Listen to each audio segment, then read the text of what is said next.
Hello, everyone, and welcome to another episode reaction here on our Power Arc. I am John, joined by my good friend and co-host Kynan. Today we are reacting to a video that was suggested by you all, in particular, Angerus underscore Advocate 18. He suggested that we watch this video, so we are. If you all want to suggest a video that we watch. Be sure to comment that in the comments down below. As you can see, we do get to that. I don't really know what is in store for us, kind of. I don't know. This is called The Character Who Can Solo Your Favorite Series, and it's by Seth the Programmer. So let's just get into this. Fate, often considered to be one of the most convoluted and expansive anime to ever exist, has convoluted and expansive anime powers. Who would have thought? But many people don't know just the level that this reaches and why it makes most of the most famous powerhouses in fiction actually seem like nothing in comparison. Servants in Fate are usually based on mythological entities or concepts brought to reality by an omnipotent wishing device known as the Holy Grail. These servants are usually capable of destroying almost entire armies on their own, changing the fate of the world, and destroying pretty much anything on it. Some of these characters reach levels of godhood and form the very foundations of humanity, wisdom, power, and many other things. Saber, being the most popular servant, obviously is the one I wanted to focus on, and while she may not seem like an extreme god tier threat even within her own series, like maybe Gilgamesh or something. Gilgamesh! She does in fact actually scale to these entities and is considered a top representative of their universe. A big roadblock with scaling Fate or Saber, and difficulty with me explaining why Saber would absolutely destroy Goku, Superman, SpongeBob, or whoever the is that servants in Fate are... Do you, before we get any further, we just watched Superman versus Goku. Yeah. Could you see anything beating Superman after just watching Superman versus Goku? I'm not sure. Well, let's find out.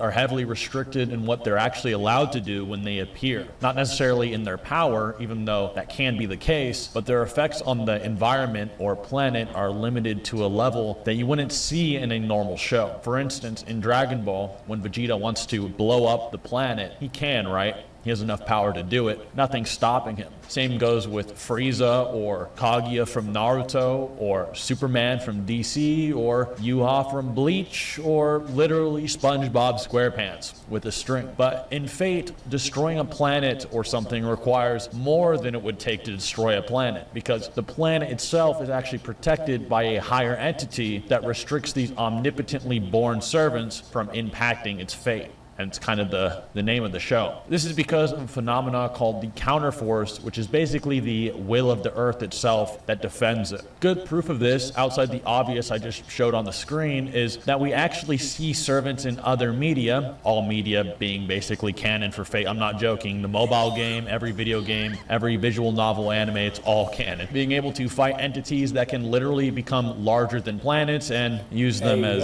Yeah. Anyway, you get the idea. These servants from these games act... Hey, yo, pause. What the... What did we get suggested to react to? There's this, and then there's also another video show said Ayo pause too, where there's that clip of some random guy with a banana. Yeah, we didn't watch the one with the banana. We recorded that, but we ain't published the one with the dude and banana. Did we get suggested something, or was that commenter James? I think that was a comment from James. I don't know if this is going to go on YouTube or... Oh, God. Well, there goes my job. I'm fired. We're 2 minutes in. We should be fine. actually scale to the ones in the show, sometimes being even weaker or stronger, but that's just sort of a basic level breakdown. Servants can easily destroy fortresses, mountains, and fight crazy godlike beings that can easily destroy a planet. But Nasu, the author of the Fate verse, goes a step beyond that, into a level of bat crazy for no reason that unironically makes Saber one of the strongest characters in all of fiction, period, making these Fate servants become something you'd see more from a Cthulhu eldritch deity and not an anime girl. Well, some of these anime girls are actually pretty much eldritch deities, but it's confusing. Anyway, the baseline for strong Fate scaling is usually considered to be around when a character named BB is introduced. BB is a backup AI programmed by another character named Sakura that is so powerful that it can hack into and manipulate reality itself. The way it does this is by hacking into and absorbing a construct called the Moon Cell. And the Moon Cell is a supercomputer often considered on the level of the omnipotent Holy Grails. And this supercomputer's purpose is to record all things that have ever occurred and can manipulate the laws of physics, view the past, present, and future of the universe, and even culling dead parallel universes entirely from the multiverse. BB then obtains all these abilities by breaking into the final barrier of this moon cell, which is 8th dimensional in nature. As a reminder, our universe is 3 to 4th dimensional, and anything beyond 5th would view us as fiction or non-existent in comparison to it. BB not only reaches this 5th level, but the 8th dimension by doing so.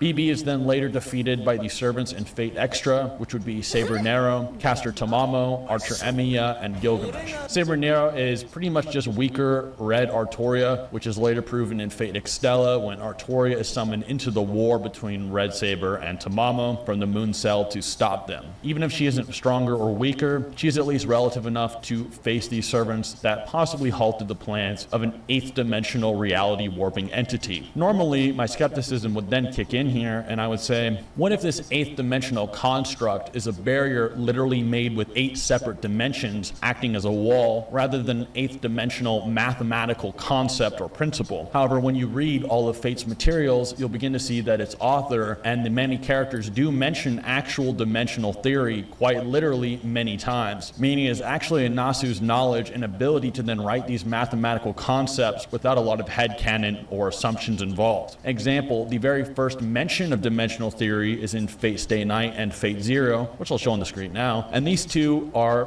the first Fates ever. So Nasu has known about these theories for a long time. Nasu is known for doing a lot of research on the history of his servants and characters as well, and Plato is literally a servant who kind of, made things like Platonic concepts, etc. You get it. Anyway, heroic spirits ascended to the throne of heroes, which resides within the swirl of roots, or Akasha records, and the root is basically so complex and above all else that the author believes that even describing it in any concept or terms is actually doing it a disservice. He actually believes that there is no way to word it without even downplaying it. It is always just blank or beyond our comprehension entirely. Beyond the concepts of space and time, beyond concepts, pretty much period, even outside of the story, it can't be explained. So these servants then born from it can do crazy things, or even trying to tap into it can also do crazy things. Who would have thought? But Saber's only purpose was not to stop the servants from fighting after BB when she was summoned by the Moon Cell. Her true purpose was to stop a being known as Safar, who's kind of like Fate's Galactus. The same servants that defeat BB could only barely scratch Safar, while Artoria as a servant. Did he just say that this thing is Galactus? When she was summoned by the Moon Cell, her true purpose was to stop a being known as Safar, who's kind of like Fate's Galactus. The same servants that defeat BB could only barely scratch Safar, while Artoria as a servant is considered on a completely different level. And she simply Excaliburs Safar away in numerous timelines. Safar, in her avatar body known as Altera, swings around the Sword of Mars, which is stated to be the embodiment of the concept of cutting, which will become important for these servants in the next point. One thing Saber actually does that might be a little mind-blowing and potentially, it caught me off guard when I researched into it, unintended, because of how absurd it is. Do you remember when Saber fought this guy? He's kind of a nothing character almost, right? Very overshadowed by characters like Hercules and Gilgamesh inside the 5th Holy Grail War. But what if I told you this dude himself would probably slam any version of Goku ever thought of in existence? This guy, with a very unique swordplay of his, that Saber can counter somehow. And I don't know how she does this, so don't ask. She's just that plot amped and broken, which is what I'm trying to tell y'all. But this technique known as the Tsubame Geishi breaks the rules of reality and allows Assassin Kojiro to disregard the concepts of space and time entirely via applications of something called the second true magic, the multi-dimensional refraction phenomenon, more commonly known as the kaleidoscope. The true magics are different to standard magecraft, as they are only obtained by maguses who have touched the root itself, the thing that made all thing, that is beyond all things. And while fighting this assassin, Kojiro is on such a different level that the visual novel describes Kojiro's slashes as being beyond Saber's ability to literally perceive attacks from the future. And I'll go into that a little bit more later in the speech. Okay, there's a bunch of lore that's being dropped right in this video, which I don't know how you feel about that. Especially never even hearing of Fate before. Yeah.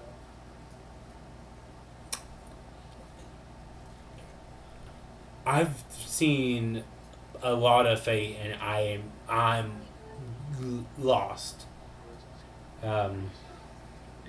It also makes it seem like they're so overpowered that it's almost like it's jumping the shark in how powerful. I mean, like with Dragon Ball, they like scaled it up and didn't try to get too big. I mean, with Dragon Ball Super, they did start to kind of like almost go into a corner with their multiverse deal and whole concept of the Destroyer Gods, the 12 worlds in Dragon Ball, well, the 12 versions of Earth, basically, Yeah. and the tournament for that. I mean, Yeah. I don't know what they're going to do whenever they do the next series that they had planned before Akira Toriyama died. Mm-hmm. But with this, it seems like it just keeps trying to find some way to be bigger than the last thing, to the point that it's just so overpowered. But it also kind of makes me wonder, could this character beat Saitama? I mean,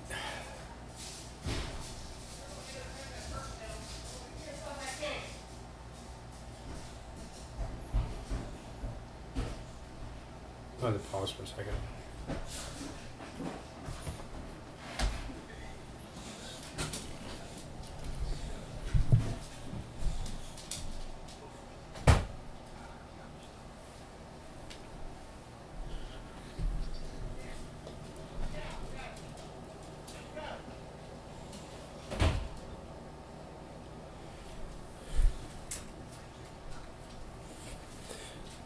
Okay. Don't know what that was about. Okay. Resuming in 3, 2, 1.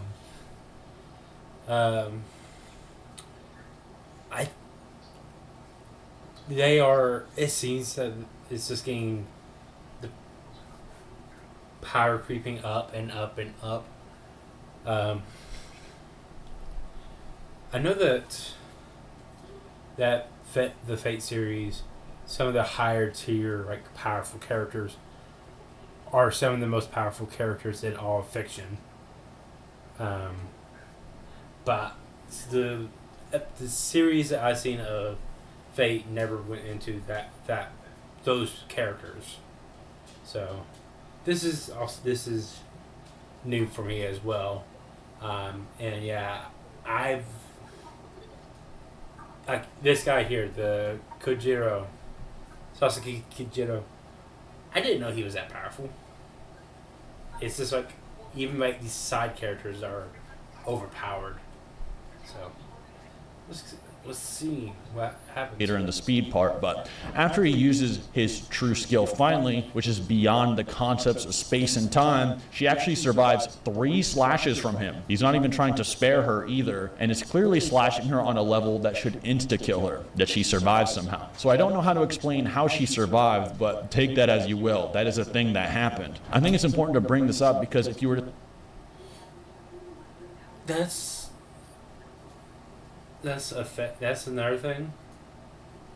If something that is supposed to be this really big, powerful attack that's beyond space and time, yet does nothing to Saber. Like how are you supposed to scale that? How are you supposed to compare that to other characters? Like nothing can damage her, really.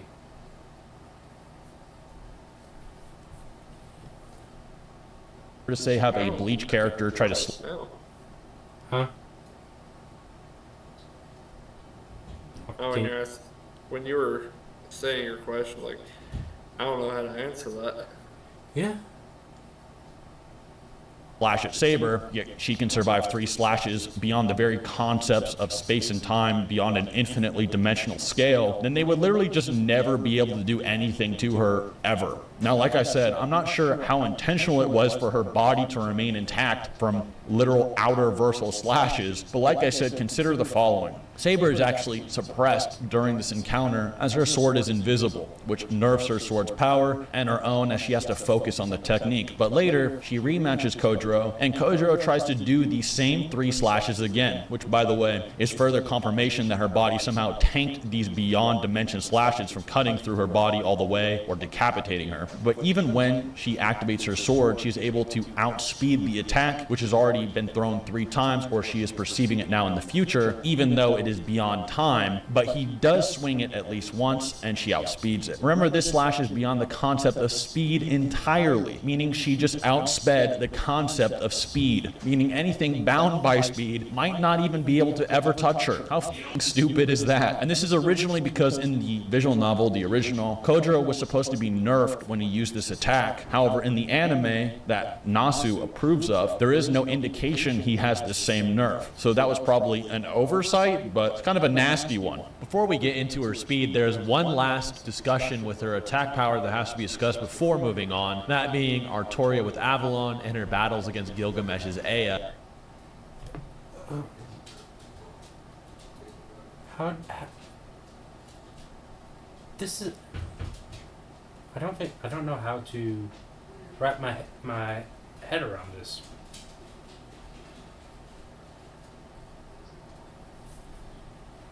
Does that would just mean that she's faster than the Flash?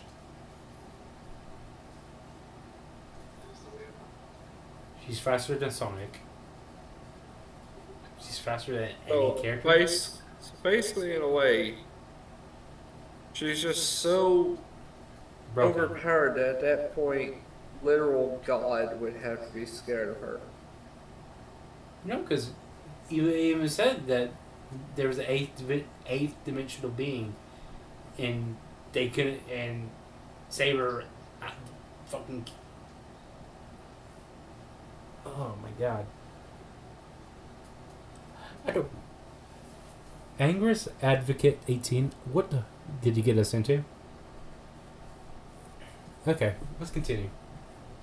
And his noble phantasm, Anima Alish. This is significant because Aya is described numerous times as being able to destroy all of creation, which is described as the world. Now, this wouldn't include Root, as Root would be beyond the world, as the world is just Earth. That Root is clearly above, as it's above every universe, timeline, or whatever that has Earth in it, but regardless. The short answer, Excalibur isn't really ever comparable to Aya without special conditions. Excalibur only enters the pinnacle of noble phantasms when it's in a situation where its purpose as the last phantasm of the planet comes into play, against an outside danger that threatens the world itself, basically making her amped by the same force that I described earlier that makes the planet able to withstand attacks from higher dimensional servants without exploding all the time. In Fate's Day Night, when Excalibur and Aya clash, the most famous of these clashes that make most people comment on this in general is Gilgamesh was clearly taking it easy while Artoria was desperately struggling, even calling the clash of their powers boring before easily eclipsing her power and then defeating her. Artoria was only able to overcome Gilgamesh in this route by basically catching him off guard with Avalon. Another counter to Excalibur being on par with Gilgamesh is Artoria Artoria summoning in Fate Extella, where she should be stronger to stop the war between Nero and Tamamo alongside the destruction of Safar. And the only other servants that are suggested to be on the same level or grade as Artoria are the other two kings from Fate Zero, Alexander and Gilgamesh. And we see this more powerful version of Saber and a more serious Gilgamesh face off once again, with the result being similar as their first fight back in Fate Stay Night, with Gilgamesh's victory.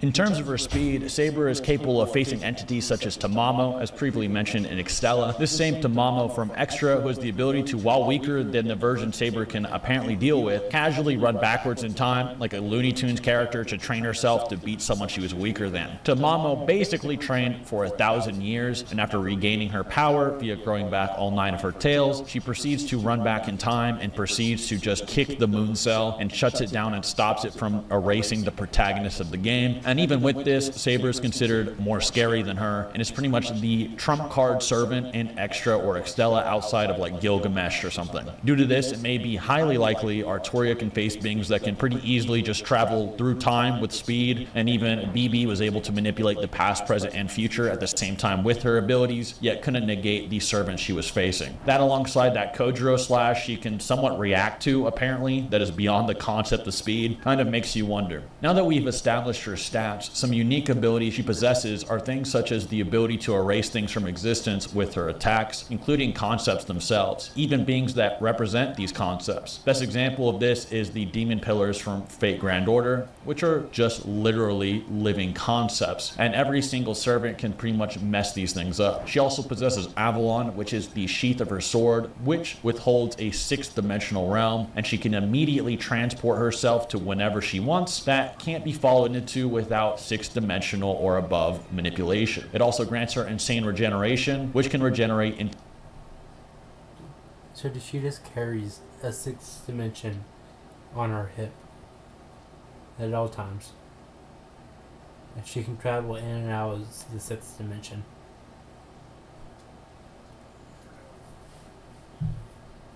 It's like they just keep writing on stuff to make sure that this person has no weakness. At that point, they would pretty much be written to being literally perfect from all flaws. That then that.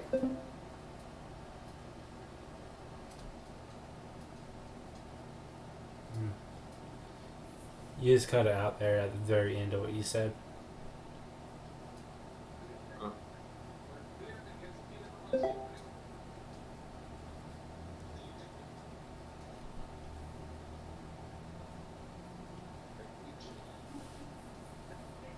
Oh. It's like that character just keeps coming up with something to keep one-upping it so it can never be defeated, that to the point that there will have not a single flaw, not a single weakness, that then that character suddenly just becomes boring because that just writes the character into oblivion. Yeah, I know that type, the Mary Sue types and stuff. Which, from the stuff from Fate I've seen, I don't get that from Saber or any of the characters. But just this video itself, it gives off that vibe that you were saying with the characters. So, like, if I didn't have seen Fate before, I probably wouldn't even bother watching the show because it's like, how does this stuff work? So Yeah. It's all the story mechanics that they put in. mm-hmm. Like, something I can say where there's a lot of like parts that can be easily confusing for an anime, but actually does better with its world building and also scales everything pretty good, was Kill la Kill. Mm-hmm. I mean, it was tough to watch even the first time I watched it because of just how I don't know how to word it. It's just, it was stereotypically anime, but the story that was actually going on when you're outside of the graphic scenes, it was actually some good storytelling. Yeah. Like the characters actually scaled themselves, explained the scale, so they didn't really get too big for them. Mm-hmm. We got about 2 minutes left on this. Let's hope that we can get through this without having another brain aneurysm. Entire vital organs, like when Shiro regenerates his entire heart, or when Kyoritsugu gets absolutely obliterated and just comes back like nothing happened. So she is pretty much unable to die as long as she has this Avalon. Outside of Avalon, she possesses the ability to passively absorb and take souls from people's bodies, kind of like a Bleach Espada to regain her powers, so even ghosts or spirits would be susceptible to her almost infinite stamina in her presence, but she could also destroy concepts of them to begin with. Due to her luck stat, she is able to nullify causality and even manipulate fate itself to her favor, and this is best shown with her fight versus Lancer in Stay Night. Lancer throws his Noble Phantasm known as Gaebolg. This Noble Phantasm manipulates causality so that once it's activated, you are already stabbed by it even before it is thrown, which gives the illusion it always lands after being thrown when it has already landed. But due to Artoria's luck stat and ability to manipulate this, she can actually deflect an attack which is literally just appearing into her heart instantly somehow. This luck, alongside her instinct, pretty much always directs her to the optimal path in combat, even when things are supposed to happen no matter what. She also shoots giant anime lasers, which is no joke out of everything listed here, stated to be her most powerful ability. Somehow. Stronger than the ability to erase concepts, fight on 8th dimensional levels, fight beings that can run through time, have a 6th dimensional regeneration or teleportation. Nope, shooting the laser is apparently stronger. That's the scaling of Artoria, or Saber, from Fate. Do you guys kind of believe me now that she can pretty much take anybody in fiction? Really, only a handful of people could ever really fight her, as you would need a very niche or particular description of abilities to actually be on that level. And it usually takes something, you know, like DC Comics, which has been going on for almost 100 years, or Fate, which has so many different mediums of information, to eventually just reach such an absurd level where it says something crazy like that. So it's not that much of a shocker. But as someone who loved these anime a while back, it was really interesting learning that she was actually capable of all that, and I was pretty surprised. But anyways, guys, hope you enjoyed the video, and I'll see you next time.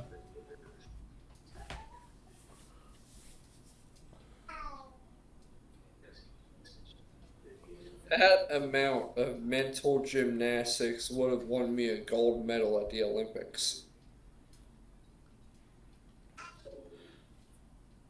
I don't know if I don't mentally. I think I'm broken. That was a lot to take in. Yeah. Okay.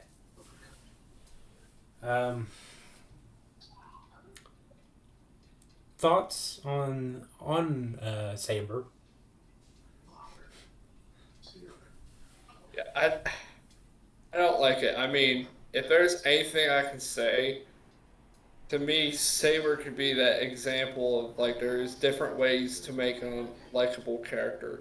You can have a character that's just an absolute jobber that just has absolutely no hope of actually having a bright moment in a story that people hate them. You got a person who is just absolutely normal or on par, but they're so hateable because of their personality or just because they get the wrong shtick from people. And then you get characters like Saber that are so OP that will never have a valid weakness or anything, that their character pretty much grows so stale. I will say, since I've seen some of Fate, that is not the case with Saber. She does have her own weaknesses and stuff that she's fighting through, and it's hard to explain without actually someone seeing Fate, especially just after this video. Kind of. Yeah, because it's a video, whenever it's not really actually talking about any weaknesses, it just gives off this like implication that the character doesn't have any weaknesses, so it can put off the wrong idea about Saber. Yeah, exactly. Which is not a diss on Seth the programmer and his video. It's just something that you've seen, since you had not seen Fate. Is something that you picked up just from the video.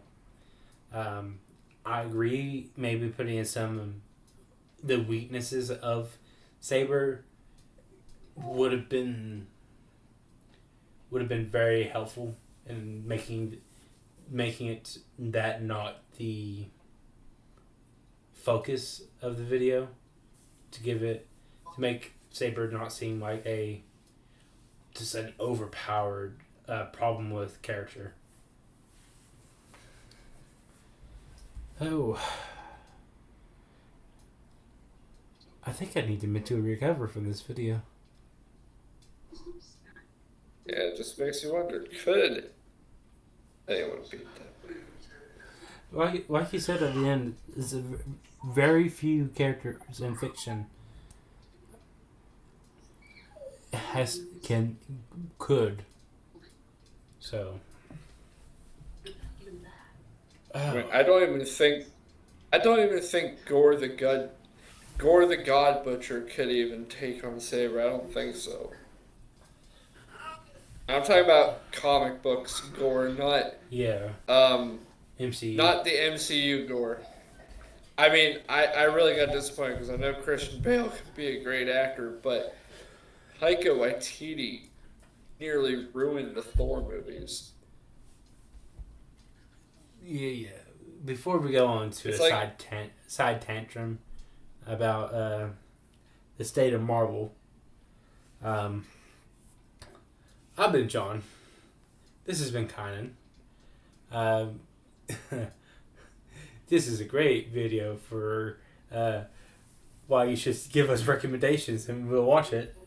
It's a great video. It's a great video to watch if you're stressed out about finals week and you need something else to stress on. Yeah. Link to the original video will be in the description below.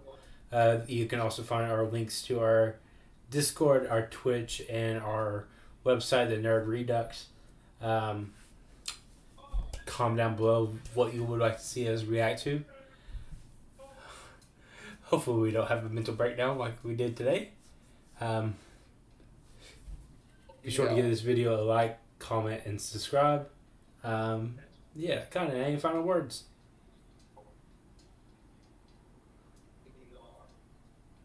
I don't know. We mentioned the Twitter, right? Yeah, Twitter will also be in the description below. Okay. We need to mentally recover from this. So, till next time, guys. We'll be seeing you.